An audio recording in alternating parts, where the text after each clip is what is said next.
Welcome back. आप देख रहे हैं जी आज पाकिस्तान। आज मैंने कहा कि हमारे पास जितने टैलेंटेड लोग हैं उन सबको बुला लिया जाए एक ही साथ। लेनी से आपकी मुलाकात हुई, thank you so much for loving his music. मेरे पास ऑलरेडी बहुत सारे टेक्स्ट आना शुरू हो गए हैं, लेकिन आज हम एक और ज़बरदस्त चीज़ आपके लिए लेके आए हैं। मेरे साथ मौजूद हैं from the crafts and creations. Anam हमारे साथ हैं और आपने देखा कि हमने इतना बड़ा स्टॉल लगाया हुआ है यहाँ पे, because she is supremely creative. A lot of things that you see lying around at home, उसको आप खूबसूरती से सजा सकते हैं। This is a great activity for kids. और साथ साथ कई चीज़ों को आप अपग्रेड भी कर सकते हैं। अगर आपको इतनी पसंद नहीं आ रही, how can you add more value to that. So Anam, welcome to the show. मुझे बताइए आज आप क्या करने लगी हैं। मुझे लेंसर आ रहे हैं, ये देखें, दिस इज़ सो क्यूट। एक पेबल के ऊपर गूगली आइज़ लगी हुई हैं और उसका सडनली एक अजीब सा चेहरा बन गया है। हाँ अनम, क्या बनाने लगे आज? Today we are going to make a candle stand. ठीक है, ये मेरे पास छोटी कैंडल्स हैं। ये सारी चीज़ें घर पे होती हैं, या हम हॉक्स पे वगैरह या बीच वगैरह जाते हैं तो वहाँ हम पेबल्स, मेरी हॉबी है कि वहाँ से शेल्स और वो कलेक्ट कर लेती हूँ, स्टोन्स। तो ये है कि हम इसको इस तरीके से अरेंज करेंगे, it will be a decorative and it will be a creative candle holder as well. बिल्कुल सही है। तो इधर मैंने इसको प्री सेट ऑलरेडी किया हुआ है with the googly eyes here. ठीक है, and this is the base which I'm going to use a bigger एक बड़ा पेबल लें जो कि थोड़ा सा फ्लैट सरफेस हो। एग्जैक्टली। अब जैसे ये है, इसके अंदर मैंने 3 पेबल्स लगा के, यानी जैसे 3 दोस्त या 4 दोस्त इस तरह बैठे हुए हैं with having a bonfire. Oh nice, it is going to give that look. Please let's do it on the big one. बड़ा वाले पे करें। This I'm going to create with another pebbles जो remaining होंगे, ताकि ये हम as a welcome decorative लगा सकें। सही है, ठीक है।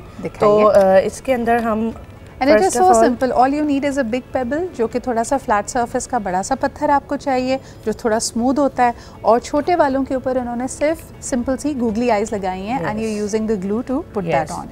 ग्लू गन इसलिए यूज करें क्योंकि ये फौरन से इसके साथ अटैच हो जाता है। ठीक है, सही है। और ये क्योंकि ये भारी होते हैं तो मैं पकड़ लेती हूँ, आप दूसरे को लगा लें जब तक। Yes, what a cute idea। और वाकई जैसे कहते हैं ना कि क्रिएटिव लोग कोई भी एक इमेजिन कर लेते हैं सिचुएशन कि ये देखें जी 3 दोस्त बैठे हैं, बॉनफायर के पास बैठे हैं, कहानियाँ सुना रहे हैं, हो सकता है ड्राउनी कहानियाँ सुना रहे हैं एक दूसरे को, और आप इसको सेटअप कर सकते हैं। ज़बरदस्त जी।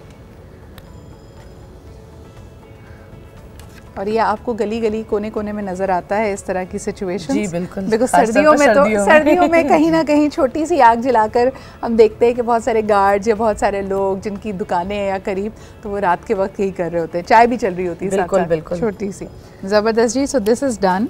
आप देख सकते हैं, if I can just show people, इसको हम जूम इन करके दिखा सकते हैं कि 3 दोस्त बैठे हैं बॉनफायर के पास, अच्छी सी बातें कर रहे हैं, and that is so easy to create. All you need is a few pebbles and of course a glue gun. अच्छा, दूसरा भी आप यही बनाने लगे हो? मुझे इन बाकी चीज़ों के बारे में भी बताते जाओ साथ साथ। ये कुछ चीज़ें पेबल आर्ट की ही उसमें हैं, कैटेगरी में भी हैं, और इसके अलावा यहाँ पे कुछ चीज़ें रेजन आर्ट से रिलेटेड हैं। ये कुछ किचन्स हैं। ठीक है, ये भी आपने खुद बनाई हैं, और ये रेजन्स के these are the coasters हैं। ये आजकल बड़ा इन है। मुझे ये बताएं, इसके अंदर ये गोल्ड फ्लेक्स क्या होता है? ये गोल्ड फ्लेक्स पेपर होता है जो कि गोल्ड फ्लेक्स कहलाते हैं। उसको आप अंदर इसमें डालते हैं, जैसे हम मिठाइयों वगैरह पे चढ़ाते हैं ना, सही, पन्नी जो चढ़ाते हैं। जी, ये बिल्कुल उसी तरीके से होता है। ज़बरदस्त। तो किसी के घर से चुराना ना ये सोच के कि असली सोना है, ये असली सोना नहीं है, लेकिन ये बहुत खूबसूरत है। अच्छा जी। और ग्लिटर्स के साथ भी कर सकते हैं। और ये की चेन्स वगैरह के आपको मोल्ड्स मिलते हैं ऑफ कोर्स? जी बिल्कुल, इसके डिफरेंट मोल्ड्स होते हैं, और काफी जैसे ये होल्डर, ये हैंडल्स बनाए हैं, ये कैबिनेट हैंडल्स हैं। How cute. आप ये भी देखो, किसी भी कलर किसी भी उसके अंदर बना सकते हैं, और इसके अंदर भी आपने पेबल्स और सी शेल्स यूज की हुई हैं। ये मैंने बीच इफेक्ट दिया हुआ है इसको। जिस तरीके से किचन पे दिया हुआ है, इसी तरीके से इसमें भी बीच इफेक्ट दिया हुआ है। अच्छा, ये पेबल्स मैं इस तरीके से अरेंज कर रही हूँ कि ये एक फैमिली लुक लगे। अच्छा, ठीक है, यानी ये फैमिली ऐसे नज़र आ रही है हमें। ओके। सो अनम, कैसे शौक हुआ, और आपको लगता है कि ड्यूरिंग द कोविड टाइम्स जब लोग घर में थे तो आर्ट्स एंड क्राफ्ट्स में बहुत ज़्यादा लोगों की दिलचस्पी बढ़ी है, ख़ासतौर पर बच्चों की, क्योंकि घर में कोई एक्टिविटी नहीं थी ऑब्वियसली। दरअसल मेरी तो खैर, मुझे तो बचपन से ही बहुत शौक है क्राफ्ट्स का, और इसके अलावा जैसे इसमें बड़ा हाथ है मेरी वालदा का, क्योंकि वो हमेशा जो है मुझे जब हमारी छुट्टियां होती थी तो मुझे किसी ना किसी कोर्स में एडमिशन करा देती थी। ज़बरदस्त। अब वो तब से अब तक उसको मैंने कंटिन्यू रखा, मतलब after my marriage as well उसको मैंने कंटिन्यू रखा, उसको छोड़ा नहीं। अच्छा अनम, मुझे एक बात बताएं कि हम सारे स्कूल में कभी ना कभी आर्ट्स का पीरियड आता है और आप इस तरह की क्रिएशंस बनाते हैं, लेकिन वो एक कंट्रोल्ड इन्वायरमेंट होता है। जब बच्चों को घर में कोई आर्ट की एक्टिविटी कराएं तो किन चीज़ों का ध्यान रखें? लाइक मिसाल के तौर पे ये ग्लू गन, आप बच्चे को, अगर बहुत छोटा बच्चा उसको हैंडल नहीं करने दे सकते, वो आपको खुद करना पड़ेगा, लेकिन इसके अलावा what are some of the dos and don'ts जो आप लोगों को कहेंगे? देखिए सब चीज़ें बच्चों के हवाले करके तो हम नहीं छोड़ सकते, ऑब्वियसली कुछ चीज़ें सुपरविजन मांगती हैं, and that's where parents have to give time to their children. बिल्कुल सही। तो वो यही अच्छा होता है कि ज़्यादातर अगर आप उनके साथ बैठ के उनको टाइम दें और उनको सुपरवाइज करें, क्योंकि बहुत सारी ऐसी चीज़ें होती हैं जो कि तकलीफ दे सकती हैं और या छोटे पार्ट्स हो सकते हैं, और ख़ास तौर पे अगर आपके घर में जो बच्चे हैं उनकी एज रेंज को देखना बहुत ज़रूरी है। यानी अगर 7-8 साल 10 साल का बच्चा है तो शायद वो पेबल्स के साथ कर सकता है, लेकिन अगर घर में एक और छोटा बच्चा भी है तो वो इन छोटे पार्ट्स को मुँह में डाल सकता है, कुछ कर सकता है। कैंची एक मुझे लगता है कि आपने कोई भी कटिंग करके देनी है तो बच्चों को पहले करके दे दें, ताकि वो खुद कुछ हम उनको तो कह देते हैं ना कि देखो चलाना मत, अम्मी अब्बू की लड़ाई हो जाए। हाँ वो हाँ कहते थे, लेकिन बच्चों के लिए ना राउंड टिप सिजर्स आती हैं जो कि सेफ्टी के लिए उनके अच्छे से पॉइंटेड सिजर्स ना लें, और जब भी आप स्टेशनरी वगैरह ख़रीदने जाएं तो इन चीज़ों का ख्याल रखें कि आपके बच्चे की एज ग्रुप क्या है, उसको क्या चीज़ किस वक्त इस्तेमाल करनी है। अब जैसे हम भी, अगर मैं I am teaching right now, तो इसके अंदर जो है बच्चों को हम ग्लू गन जब भी सजेस्ट करते हैं यूज़ करने के लिए तो we always ask them to do it in the supervision of the parents. अच्छा अनम, जब स्कूल में आर्ट पीरियड होता है या जैसे आप टीच करते हो तो बहुत सारे पेरेंट्स इस बात पे परेशान हो जाते हैं कि भाई कोई भी क्राफ्ट बनाने के लिए हमें एक लंबी लिस्ट ऑफ थिंग्स दे दी हैं कि अब वो जमा करके लेके आएँ, और पेरेंट्स को बहुत मुश्किल लगता है। तो आपकी क्लासेस में do you supply all the materials या उसमें लाना पड़ता है बच्चों को? It's sometimes I ask them to collect from home. कभी कभी मैं खुद भी कोशिश करती हूँ कि बच्चों को जितना फैसिलिटेट कर सकूँ। बाकी ये मेरी कोशिश होती है कि ज़्यादा से ज़्यादा मुझसे सीखें, कि जो भी एक नई चीज़ है जो मुझे आता है वो मैं दूसरों को सिखा सकूँ। अभी जैसे ये पेबल आर्ट है, अब पेबल के अंदर it's just a normal pebble if you see, ठीक है, but if you turn it into something else, यानी अगर ये जैसे ये फॉर एग्जाम्पल ये इसके ऊपर आप पेंटिंग कर सकते हैं, कैलीग्राफी कर सकते हैं, कोई राइटिंग कर सकते हैं। So this have become a decorative.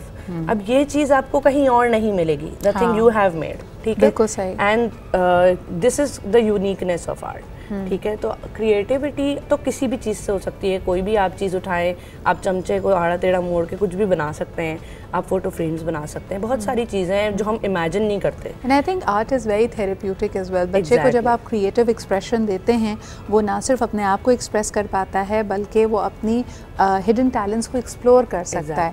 लेकिन मुझे बताएं कई पेरेंट्स बड़े सेंटिमेंटल होते हैं, बच्चा आपका बड़ा हो जाता है, कॉलेज चला जाता है, लेकिन उसकी बनाई हुई कोई चीज़ कि भी सबसे पहले इसने ये पेंटिंग की थी, ये ड्राइंग की थी, और प्यार से बड़े संभाल कर रखी हुई होती है। मुझे I am also seeing jewellery, is this jewellery that you created? Oh wow, okay, this is a wind chime. I made it with the sea shells. तो आज जैसी हवा चल रही है ना कराची में, जिसमें क्या स्ट्रॉन्ग विंड्स चलेंगी तब हिल सकता है ये बड़ी मुश्किल से। ये भी शेल्स सी साइड से कलेक्ट किए हुए हैं और उसको फिर मैंने इसमें टर्न आउट किया था by drilling inside the shell and then how do you drill inside the shell? क्योंकि ये तो विद द ग्राइंडर, वो एक ड्रिलिंग ग्राइंडर होता है छोटा, उससे उसको ड्रिल किया है and then I have attached these strings to it. सही। अच्छा ये भी, ये बताइए, ये इयररिंग्स मैंने बनाए थे। नाइस। आप पेंडेमिक के अंदर मैंने खाली नहीं बैठी, मैं कुछ ना कुछ बना ही रही थी। ये बताइए कैसे बनाया आपने? This is actually foaming dough, okay, और I was getting bored a lot,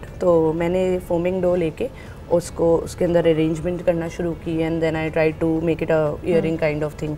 तो आई सक्सीडेड एक्चुअली, क्योंकि these are very light as well, these are not heavy, और इसके अलावा ये है कि ईजी टू वेयर और सूख गए, उसके बाद ख़राब नहीं हुए, तो I was very happy to have these. अच्छा, ये जो फैमिली है ये तैयार हो चुकी है, इसके आगे भी आपने कैंडल लगानी है या क्या? ज़रूरत नहीं है, इसके आगे हम वेलकम लिख सकते हैं, या आप इसके आगे पेंट कर दें, या इसकी बेस को पेंट कर दें, या इन बाकी पेबल्स के ऊपर अगर आप थोड़ी सी और मीनाकारी करना चाहें, इनके बाल बनाना चाहें, कुछ करना चाहें तो आप कर सकते हैं। मॉम डैड का लुक दे सकते हैं, सिबलिंग्स का लुक। इस वक्त तो मुझे लग रहा है ये प्रोटेस्ट में गए हुए हैं सारे के सारे, किसी सियासी प्रोटेस्ट का हिस्सा बने हुए हैं। कराची में वैसे ही जगह जगह हो रही है और अब 27 फरवरी को भी होने वाली है। बिल्कुल।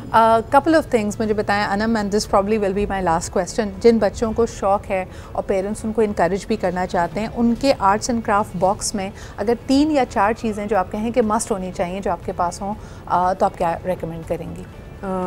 First of all to start with I think painting, उसमें पेंट बॉक्स होना चाहिए, पेंट्स, आपके ब्रशेस, कैनवस, और जैसे ये कैनवस है इसके अंदर पेंट हुआ हुआ है, and then I have arranged a pebble arrangement around it, ठीक है, तो it's giving a look to the person के कोई 2 बंदे रॉक्स पे बैठे हुए हैं, सही, ठीक है, तो इस तरीके से they can ask the child to do the painting. अच्छा, मैंने ये देखा है कि लोग क्रिएटिविटी को रोक देते हैं, वो हमेशा बोलते हैं ये नहीं करो, ये नहीं करो, मैं जैसे बताऊं वैसे ऐसे करो, नहीं वैसे बनाओ, एग्जैक्टली, तो वो ऐसे नहीं वैसे बनाओ नहीं बोलना चाहिए, just give the leverage to the child. You are absolutely right, you know why, because मैंने जब किंडरगार्टन में मुझे पहले कलरिंग मिली थी, तो I still remember I got a poster of an elephant और मैंने उसको पिंक कलर किया था, और मेरी अम्मी आज तक मेरा मजाक उड़ाती, बेटा गुलाबी हाथी का होता है, लेकिन मैंने कहा हर कार्टून में होता है और बच्चे को लगता है भाई, सो आई मीन, और उसके बाद you know fast forward many years later my nephew was also given an elephant to paint, और उसने भी गुलाबी लाल रंग का एलिफेंट बनाया था,